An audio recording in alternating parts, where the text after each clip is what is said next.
I'll talk about a little bit about my unique approach to making music. That's to do with nomadism, and this section will end with us unpacking the backpack before we just do that like final bit on the music biz, right?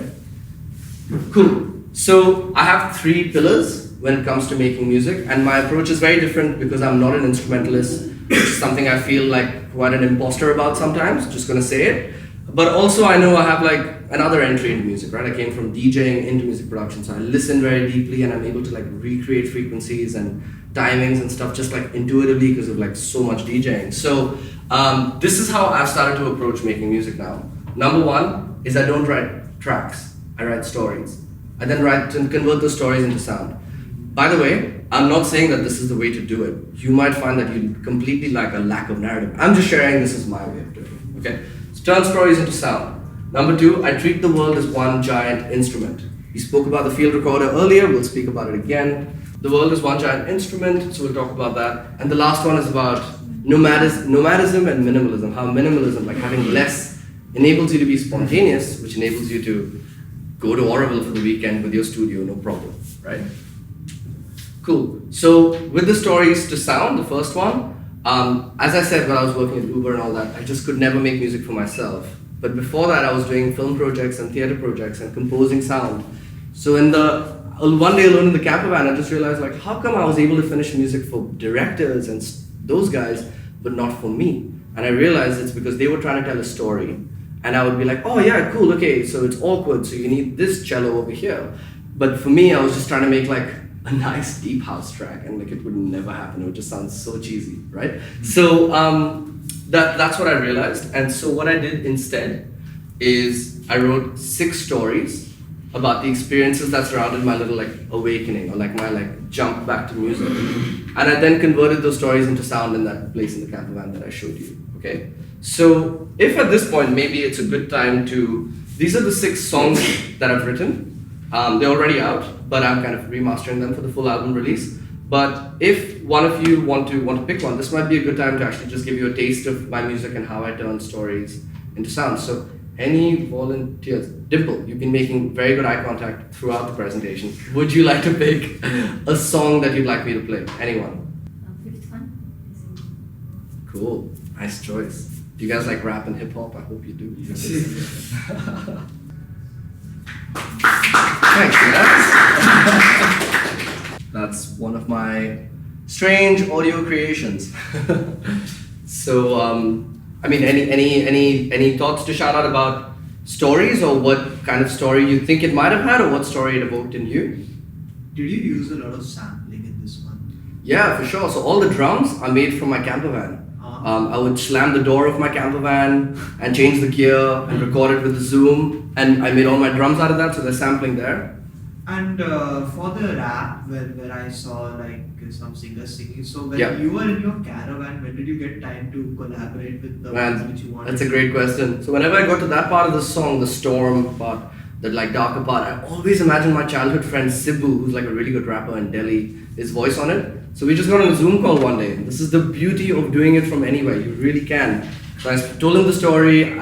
Told him I want him on the project, and he said yes. I sent him the scratch track. He went to a studio in Delhi. He wrote that and recorded it and sent it back to me in a week, which was amazing. He is so talented. Definitely look up Sibu. You can find him via my profile as well. But yeah, so that's how that happened, man. Yeah, cool. So I don't want to spend too much time here because I think we have like a lot more stuff that's like more value to you. But I just wanted to give you guys a sample of my music and how I turn a story into sound. And what I'm learning more and more is to not like feed the story to you, to allow you to maybe like read your own story out of it. That's what I'm slowly learning. So I'll move on. I treat the world as one giant instrument. I think we were just talking about sampling right now. So just a quick example of how I sample. And look, you guys are all music producers in the house. This is not going to be as mind-blowing as it is for like other people. It's just a very simple, quick example. And then one example of a collaboration, and then we'll move to the fun stuff. This is me in the camper van, and I wanted to make a groove of like the Indian train, but I'm in a camper van in Australia, thinking about my childhood. So this is how, yeah, exactly. So you can see how old this thing is. And I just knew that the groove sounded something like ta-ta, ta-ta, ta-ta, ta-ta, ta-ta, ta-ta. You know that rhythm of like when you're asleep in the train and you feel me. She's like, yes. But obviously the timbre, now we're gonna use a bit more music terms, like the texture of it, the timbre, there's so much more depth, right? It's not just this like, but the way I think about music is like, all you need is that little start. So this is how I made the train sound. So I'm gonna play it again. Sorry that it is a little bit soft. So it's just me tapping on the steering wheel, listen closely. Hey Adam! How you doing, Adam? Are you all gonna go and leave and be nomads now? It's not a bad idea, honestly. That's it. I love his loonies, man. He's such a cool guy. So yeah, so this is the sound just on the steering wheel. Because I used to drive long hours, like long drives, and I would just like, that's when the beat came up. So I was like, I want to recreate it from there. Then I ran it through Ableton and put it through a vocoder. Anyone familiar with a vocoder? Any geeks in the house? Nice, cool. So I set the vocoder to noise instead of synth, and so added some reverb. That's the door slamming, the door of the van. Little train atmos. And then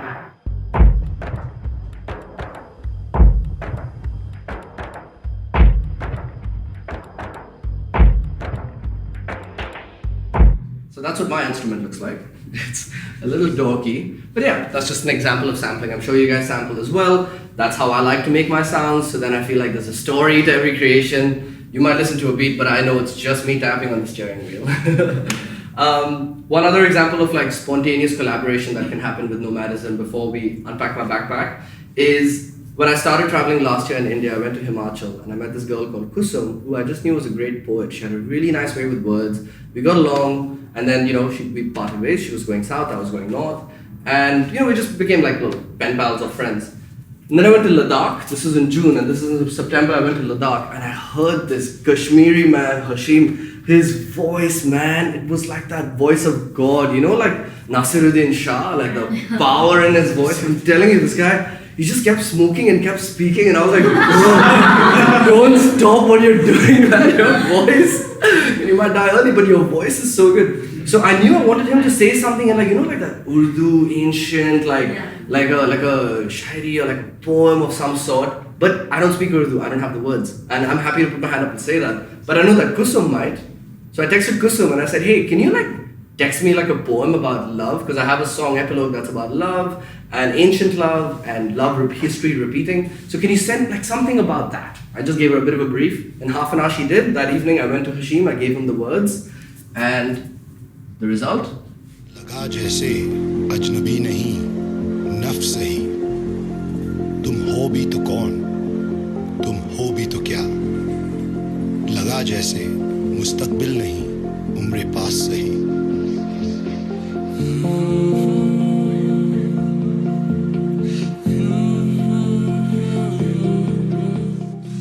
That became the intro to my last song. Now the thing that I found that day that it just hit me, the power of being an audio nomad, which is what I call myself, is Kusum and Hashim never met. They both met me, and because of that, they collaborated, and that's the power of being a spontaneous traveler. So without further ado, let's take a second, and if you guys want, if you feel like, I thought it might be a good way to break it up between this and then going straight into music business is, if you guys all want, you can stand up, you can come around, and I know it might be a bit random, but I want to show you my house. And you might find, the point of this is not that you got to go buy a backpack and do it yourself, right? Unless you want to, why not? But the point of this really is, you might get some ideas on how to travel and how to keep your creativity with you by fitting it into your backpack.